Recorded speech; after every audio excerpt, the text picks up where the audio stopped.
والإسلام ديني ومحمدا رسول الله ويقيني أدنو إليه ساجدا بجبيني اقبل صلاتي وللصلاة. الحمد لله نحمده ونستعينه ونستغفره ونؤمن به ونتوكل عليه ونعوذ بالله من شرور أنفسنا ومن سيئات أعمالنا من يهده الله فلا مضل له ومن يضلله فلا هادي له ونشهد أن لا إله إلا الله وحده لا شريك له ونشهد أن سيدنا وسندنا ومولانا محمدا عبده ورسوله صلى الله تعالى عليه وعلى آله وأصحابه أجمعين. أما بعد فأعوذ بالله من الشيطان الرجيم. بسم الله الرحمن الرحيم. إذا زلزلت الأرض زلزالها وأخرجت الأرض أثقالها وقال الإنسان ما لها يومئذ تحدث أخبارها بأن ربك أوحى لها يومئذ يصدر الناس أشتاتا ليروا أعمالهم فمن يعمل مثقال ذرة خيرا يره ومن يعمل مثقال ذرة شرا يره. صدق الله مولانا العظيم.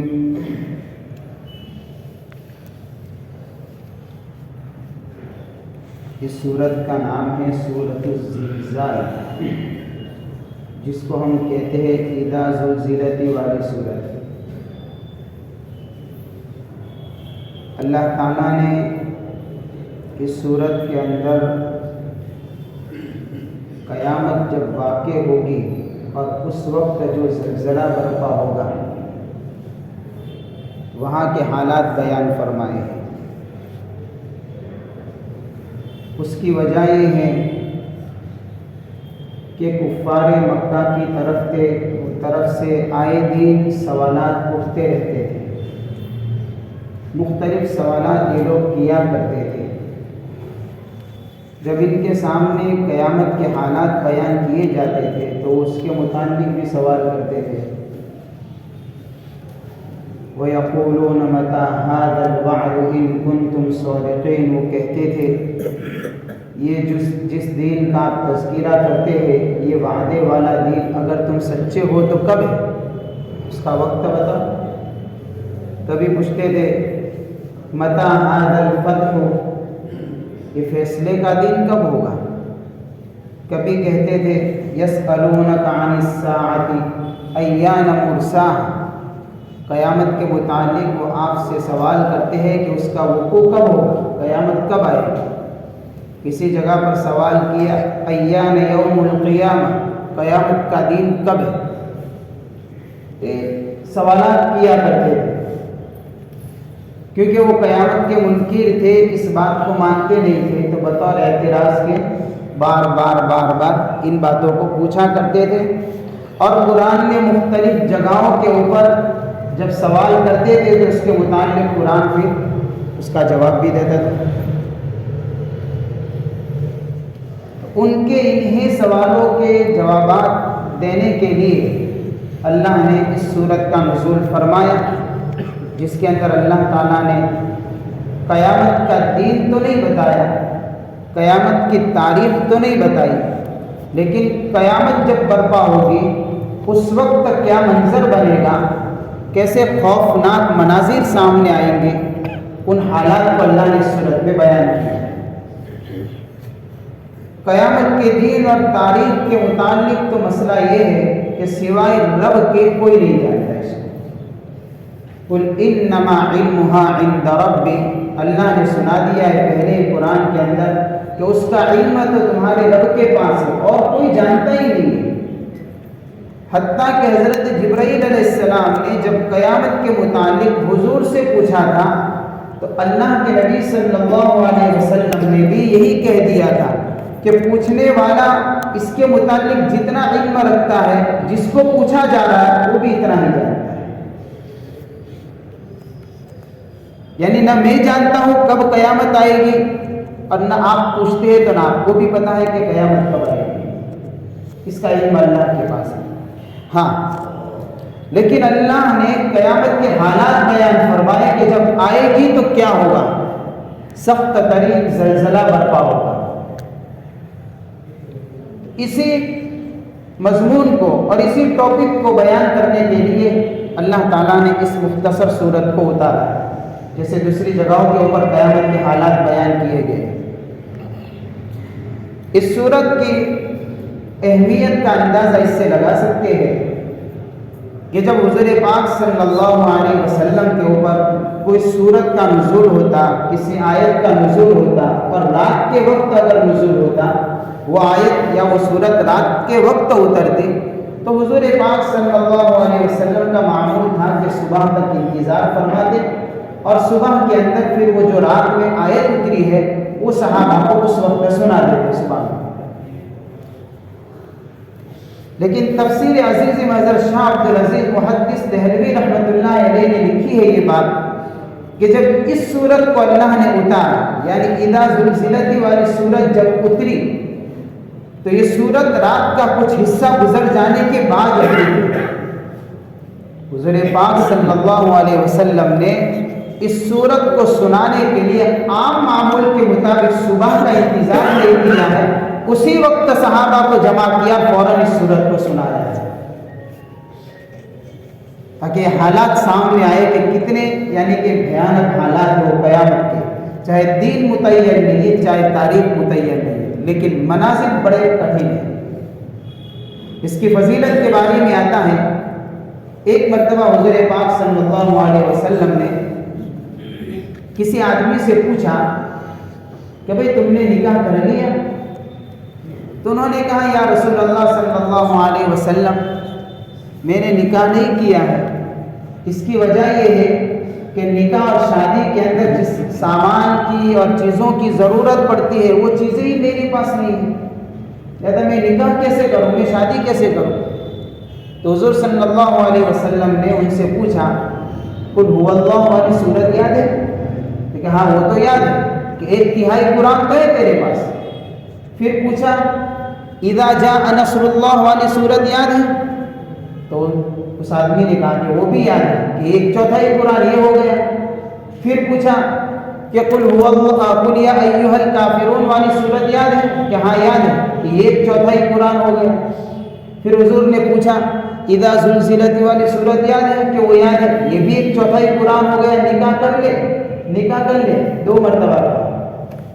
اس روایت سے پتہ چلتا ہے کہ سورۃ الزلزال کے پڑھنے کا ثواب 1/4 یعنی چوتھے بھاگ کا قرآن پڑھنے کا جو ثواب ہے، اتنا ثواب 1 مرتبہ پڑھنے سے ہے، اذا زلزلت والی سورت کا ثواب۔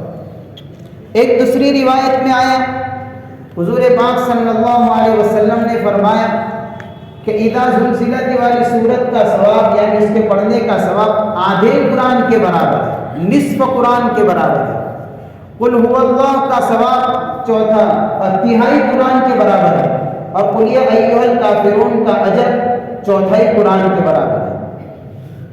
اوپر والی جو پہلے میں نے روایت آپ کے سامنے رکھی اس میں اذا زلزلت کا ثواب 1/4 قرآن بتایا تھا، اور یہ روایت جو میں نے آپ کے سامنے پیش کی اس کے اندر اذا زلزلت کا ثواب آدھا قرآن بتایا ہے۔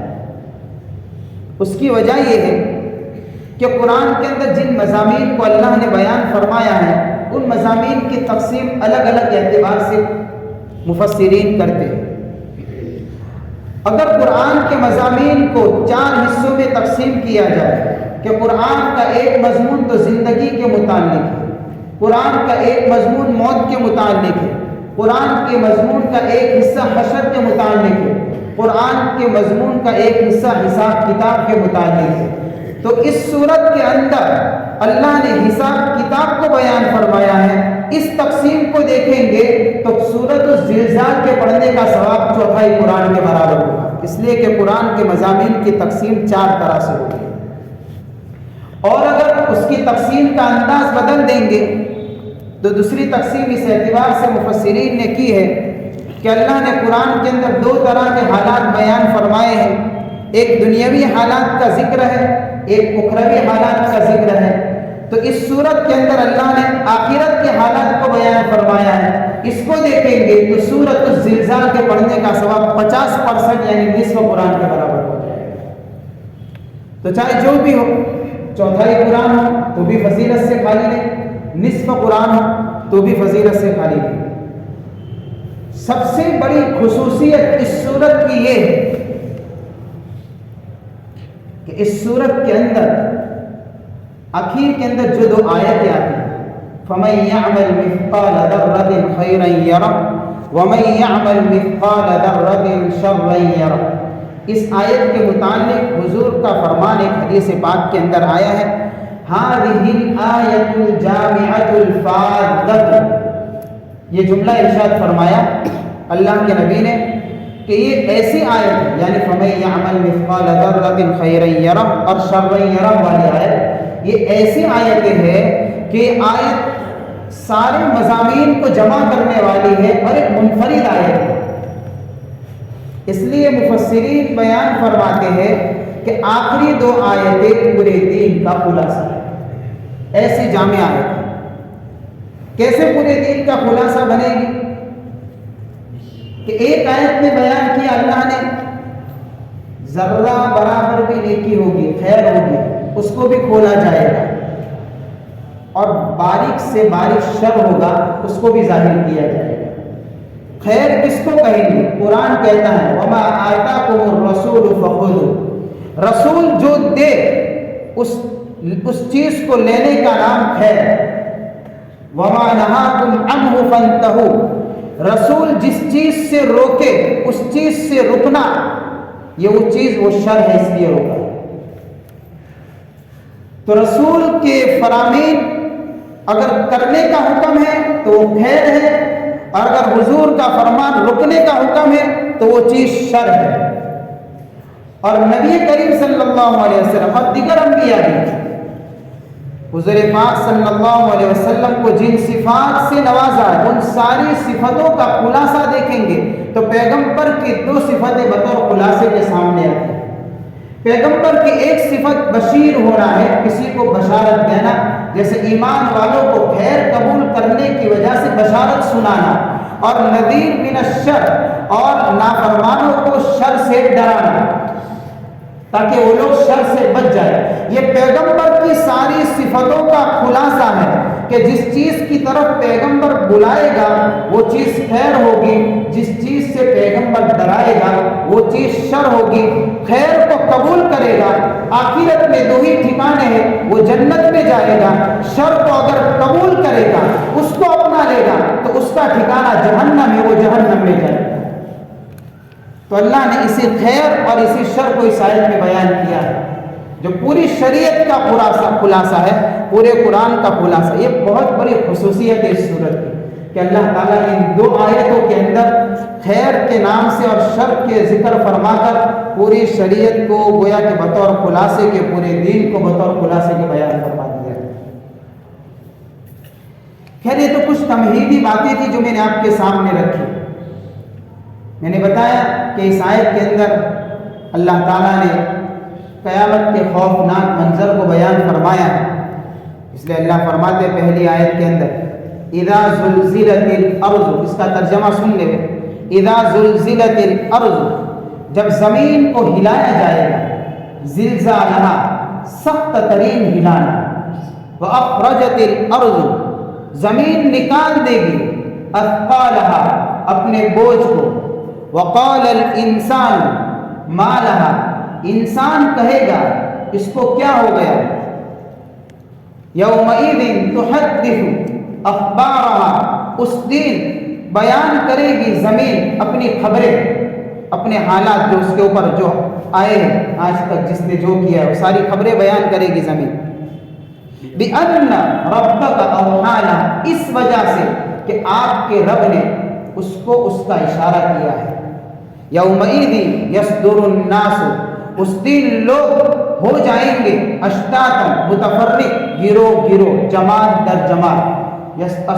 لِيُرَوْا أَعْمَالَهُمْ، تاکہ ان کو دکھایا جائے ان کے اعمال. فَمَن يَعْمَلْ مِثْقَالَ ذَرَّةٍ خَيْرًا يَرَهُ، جس نے ذرہ برابر خیر کی ہوگی اس کو بھی وہ دیکھے گا. وَمَن يَعْمَلْ مِثْقَالَ ذَرَّةٍ، جس نے ذرہ پر بھی شرًا، کوئی شر بھی کی ہوگی اس کو بھی وہ دیکھے گا. یہ اس سورت کا ترجمہ ہے. پہلی آیت میں قیامت کے قریب جو زلزلہ واقع ہوگا اسی خطرناک زلزلے کا ذکر فرمایا ہے. بڑا خطرناک زلزلہ ہوگا جب زمین کو ہلایا جائے گا، سخت ترین ہلانا. ایک زلزلہ تو وہ ہے جو ہم دنیا میں دیکھتے ہیں، کسی علاقے میں آیا، کسی ملک میں آیا، کسی گاؤں میں آیا، کسی دیہات میں آیا، کسی شہر میں آیا. جس جگہ پر آتا ہے اس جگہ کے لوگوں کو پتہ چلتا ہے. بہت سی مرتبہ جھٹکا اتنا ہلکا ہوتا ہے کہ وہاں کے لوگوں کو بھی پتہ نہیں چلتا. بہت سی مرتبہ جھٹکے کے اندر جب کچھ سختی ہوتی ہے تو حالات ایسے بنتے ہیں، بڑی بڑی فلک بوس عمارتیں زمین کے اوپر ڈھیر ہو جاتی ہے. منٹوں کے اندر، سیکنڈوں کے اندر ہزاروں لاکھوں کروڑوں اربوں کا نقصان ہو جاتا ہے.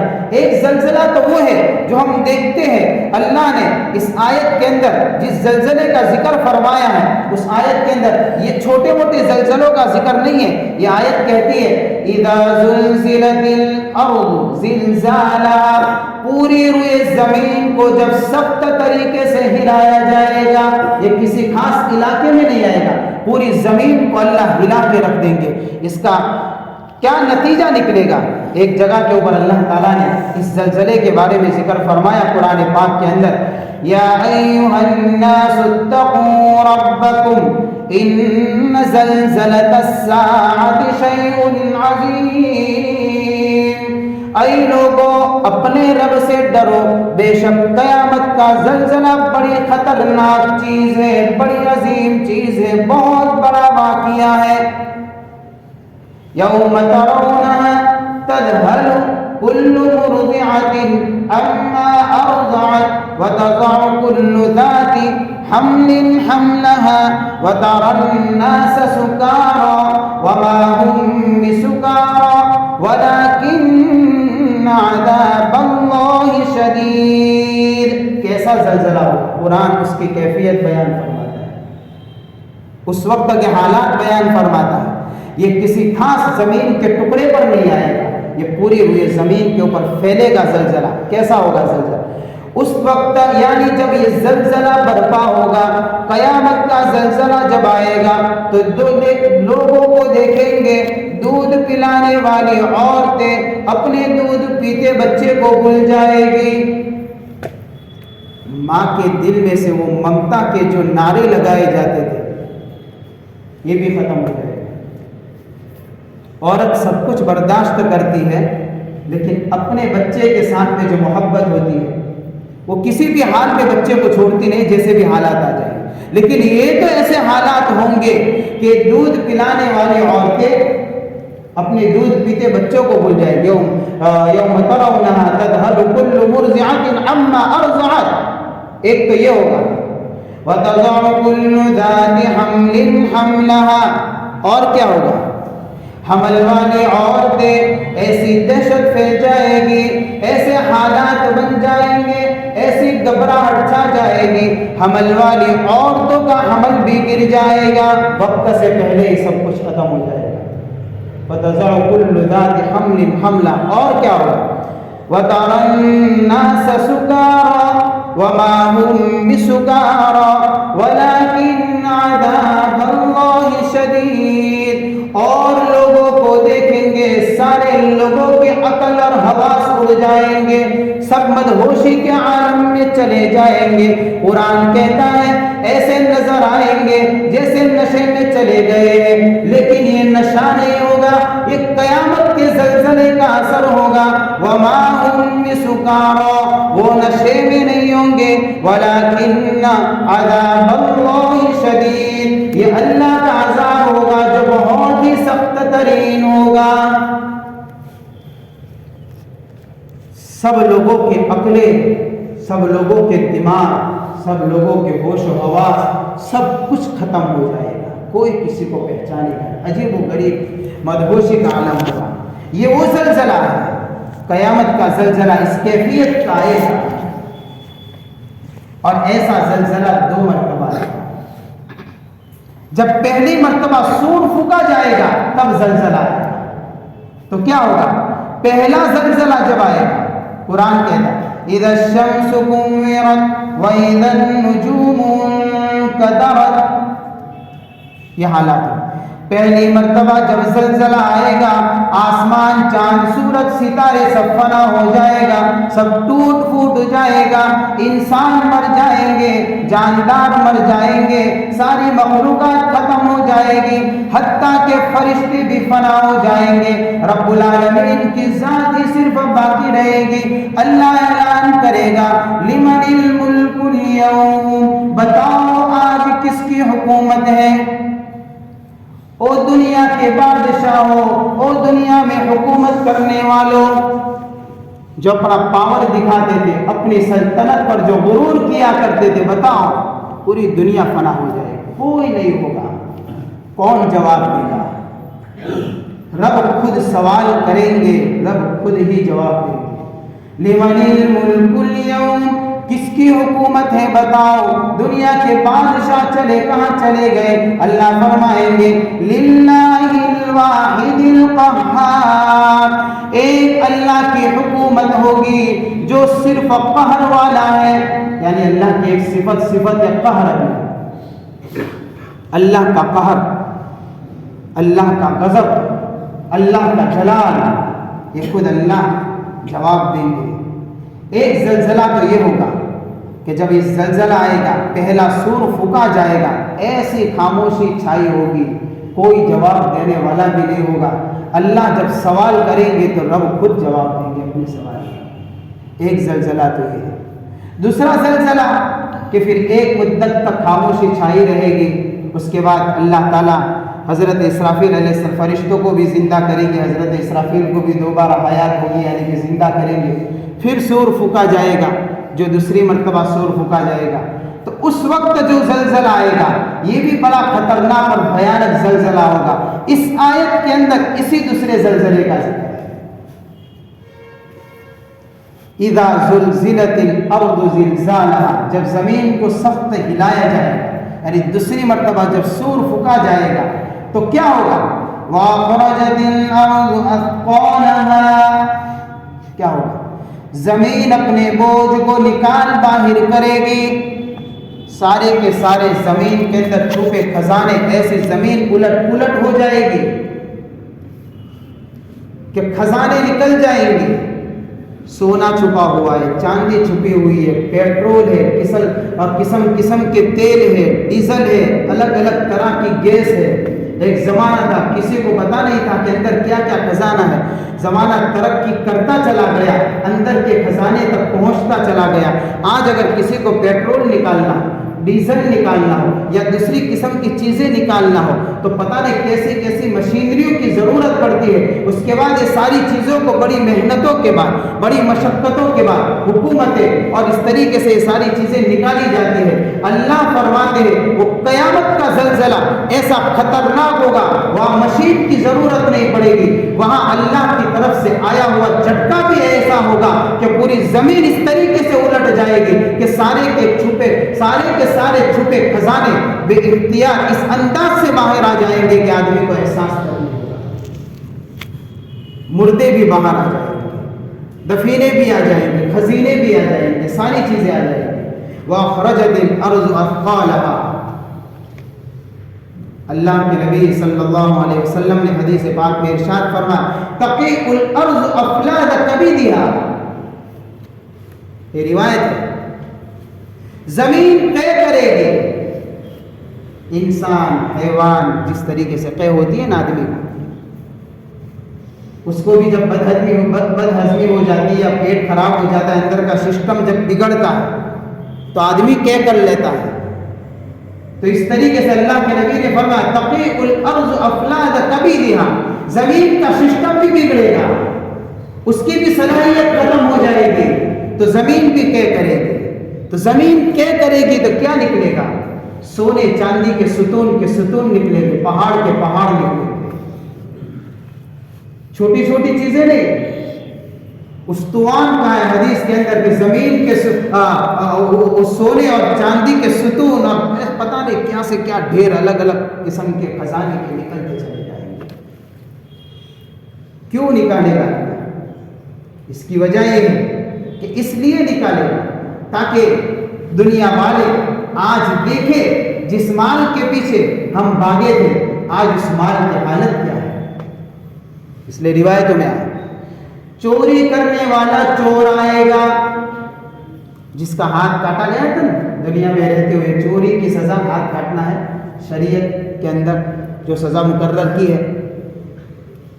تو وہ جب دیکھے گا چور بھی تو وہ بھی کہے گا، وہ بھی افسوس کرے گا ایسا مال پڑا ہوا ہے، اس زمین کے خزانے نکل گئے یا سونے چاندی کے ڈھیر لگے ہوئے ہیں، پتہ ہی نہیں تھا مجھے، تو اتنی بے قیمت چیز ہے، اتنی حقیر چیز کے لیے میرا ہاتھ میرا کاٹ دیا گیا تھا.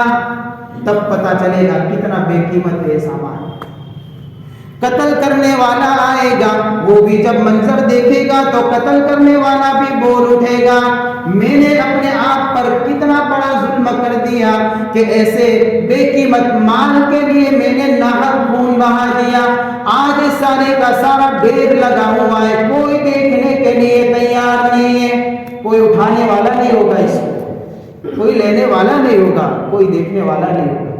قطع رحمی کرنے والا بھی آئے گا، وہ بھی دیکھے گا تو کہہ دے گا افسوس ہے اس مال کے اوپر، اسی مال کے خاطر میں نے رشتہ داروں سے رشتہ ناتا توڑا ہے. آج حالت یہ ہے کہ کوئی لینے والا نہیں ہے، سارے کے سارے لوگ آتے چلے جائیں گے، دیکھتے چلے جائیں گے، چھوڑ کر نکل جائیں گے، کوئی بھی اس میں سے ذرہ برابر ایک چیز بھی نہیں اٹھائے گا. تاکہ اللہ لوگوں کو مال کی قیمت بتائے. اور یہی قیمت ابھی سے سمجھائی جاتی ہے کہ مال اتنی قیمتی چیز نہیں ہے کہ اس مال کی وجہ سے کسی کو قتل کیا جائے، اس مال کی وجہ سے کسی سے رشتے توڑے جائے، اس مال کی محبت میں چوریاں کی جائے، اس مال کی محبت میں حلال اور حرام کے درمیان میں تمیز اور فرق کو ختم کر دیا جائے. یہ مال ایسی چیز نہیں ہے کہ اس کی وجہ سے سود بھی لیا جائے، یہ مال ایسی چیز نہیں ہے اس کی محبت کے اندر رشوت بھی لی جائے، نہیں ہے یہ مال. یہ مال اتنی بے قیمت چیز ہے کہ کل قیامت میں اللہ زمین کے اوپر ڈھیر بھی لگائے گا، ہم خود ہی ہوں گے تو بھی کوئی نہیں لے گا. مال اتنی قیمتی چیز نہیں ہے، بلکہ مال تو ایسی چیز ہے ہاتھ سے نکلتا ہے تب فائدہ دیتا ہے. عجیب بات ہے. مال یہ بھی ایک دوست ہے نا، دوست کو دوست کب فائدہ دیتا ہے؟ دوست کو دوست اس وقت فائدہ دیتا ہے جب پاس میں ہوتا ہے. لیکن مال کی دوستی بڑی عجیب ہے، یہ دوست اس وقت فائدہ دیتا ہے جب ہاتھ سے نکلتا ہے تب فائدہ دیتا ہے. جب تک ہاتھ میں رہتا ہے تب تک کوئی فائدہ نہیں ہے. سب اس کا کوئی فائدہ نہیں. بھوک لگی ہے، جیب میں 1 لاکھ روپے اگر پڑے ہو اور وہ کہے کہ مجھے بھوک لگی ہے، تو 1 لاکھ کا پتہ نہیں جو پورا یعنی کہ پورا جیب بھی پھٹ جاوے اتنا پورا بھر دیا ہو، اس کو بیگ بھی ہو جیب بھی ہو سب بھرا ہوا. بھوک لگی ہے تو کیا ہے؟ بھوک لگی ہے نوٹ کھا لو گے، کیا فائدہ اس کا؟ کیونکہ بھوک لگی ہے تو کیا کرو؟ اس کو نکالو، ہاتھ سے جائے گا تو بھوک مٹے گی، جب تک جیب میں رہے گا تب تک بھوک مٹے گی نہیں. یہ تو اس کی کیفیت ہی ہے. یہ نکلتا ہے تو فائدہ دیتا ہے، پاس میں رہے گا تو بھوک بھی نہیں مٹائے گا، پانی کی پیاس بھی نہیں مٹائے گا، 1 گلاس پانی بھی نہیں دے گا. اس سے نہ پیاس مٹتی ہے، اس سے نہ بھوک مٹتی ہے، اس سے نہ بیماری جاتی ہے. بیمار ہو کیا کریں گے؟ مال تو ہے، کیا کریں گے؟ اس کو نکالو تو بیماری میں شفا ہے کہ اللہ ڈالے گا. جب تک پاس میں تب تک علاج بھی نہیں ہوگا تو کیا فائدہ اس مال کا؟ نہ دنیا میں فائدہ ہے اور نہ آخرت میں فائدہ ہے. اگر اس کو جمع کر کے رکھا تو، اس کو اپنے پاس باقی رکھا تو، اس کو بطور خزانے کے دفن کر کے رکھا تو، بینک میں جمع کر کے رکھا، تجوری میں جمع کر کے رکھا، تو جب تک پڑا رہا ہے تب تک نہ ہمارا فائدہ ہے نہ کوئی فائدہ ہے. یہ جائے گا تو یا تو دنیاوی فائدہ دے کر جائے گا یا تو اخروی فائدہ دے کر جائے گا. غریب کی مدد کریں گے تو جائے گا تو آخرت میں اجر ملے گا. یہاں پڑا کسی غریب کے اجر کا ثواب کہاں سے ملے گا بھائی؟ یہی تو سب سے بڑی اس کی خصوصیت ہے، یہی تو مال کی کیفیت ہے. نکلے گا تو فائدہ ہوگا، باقی رہے گا تو اس کا کوئی فائدہ نہیں. اس لیے اس کو نکالنے کے لیے اللہ نے دیا ہے. یہ اللہ بتا رہے کہ دیکھیے عجیب دوستی ہے نا. دوسرے دوست تو پاس میں ہوتے ہیں تو مدد کرتے ہیں، یہ کب مدد کرتا ہے؟ جاتا ہے تب مدد کرتے ہیں. باقی رکھیں گے تو مدد نہیں کریں گے. یہ دوست نہیں بنے گا، دشمن بنے گا. دونوں پہلو موجود ہیں اس میں. حضرت تھانوی رحمۃ اللہ علیہ نے ایک واقعہ لکھا ہے کہ ایک زمانے کے اندر بہت بڑا آدمی مالدار تھا. اس کا گوڈاؤن بھرا ہوا تھا. اس زمانے میں بینکیں نہیں تھی. وہ زمین کے اندر انڈر گراؤنڈ وہ لوگ گوڈاؤن بناتے تھے اور پتہ نہیں اس طریقے سے، یعنی کہ ان کے خزانوں کے اور مال کی حفاظت کی اس زمانے میں سسٹم ہوا کرتی تھی. پورا بہت بڑا یعنی کہ پورا بھرا ہوا تھا. اور اس کا ایک دروازہ تھا، اس کے اوپر لاک لگا کے رکھتا تھا، اور اس لاک کا جو کوڈ تھا وہ اس کے سوا کوئی نہیں جانتا تھا کیسے کھولنا. تو جو جمع کر کے رکھتا ہے وہ گنتا ہے.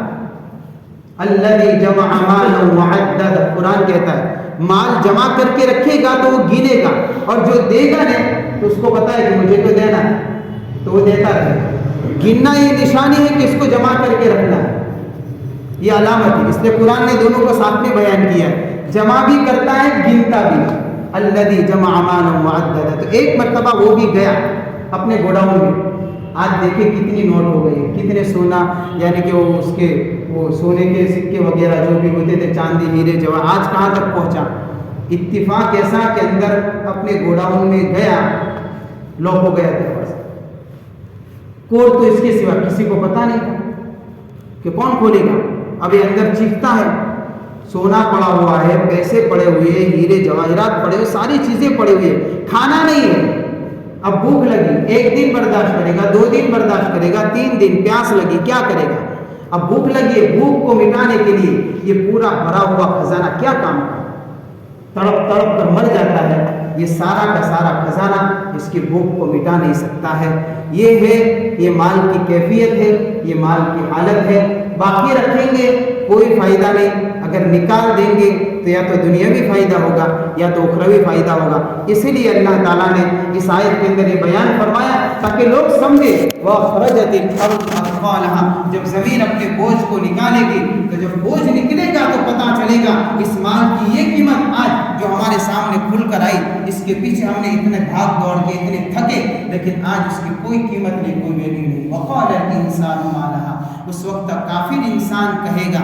ایمان والا کیونکہ قیامت پر یقین رکھتا تھا، اس لیے اس کو پتا تھا کہ یہ سب ہونے والا ہے، لیکن کافر کو قیامت کا یقین نہیں تھا. اس لیے مفسرین نے انسان سے کافر مراد لیا ہے. کافر انسان کہے گا ما لہا، اس زمین کو کیا ہو گیا؟ اس پر ہریالی نظر آتی تھی، بڑی بڑی فلک پوش عمارتیں نظر آتی تھی، اور پتہ نہیں کیا کیا خزانے نظر آتے تھے، اور اس طریقے سے طرح طرح کی رنگینیاں نظر آتی تھی. آج کیا ہو گیا کہ زمین نے ساری کی ساری چیزوں کو مٹا کے رکھ دیا. ایک دم مارے تعجب کے، خوف کے، وہ زمین اور وہ کافر انسان چیختا چلاتا ہوا یہ کہے گا ما لہا، اس کو کیا ہو گیا. یہ وہاں کے حالات ہیں میرے کو. آگے بھی آئندہ مجلس میں آپ کے سامنے رکھنے کی کوشش کروں گا. اللہ تعالیٰ ایسے خوفناک مناظر جو ہمارے سامنے آنے والے ہیں، ان حالات کے اندر ہمارے لیے امن و امان کا فیصلہ فرمائے. باقی دعوانا الحمدللہ.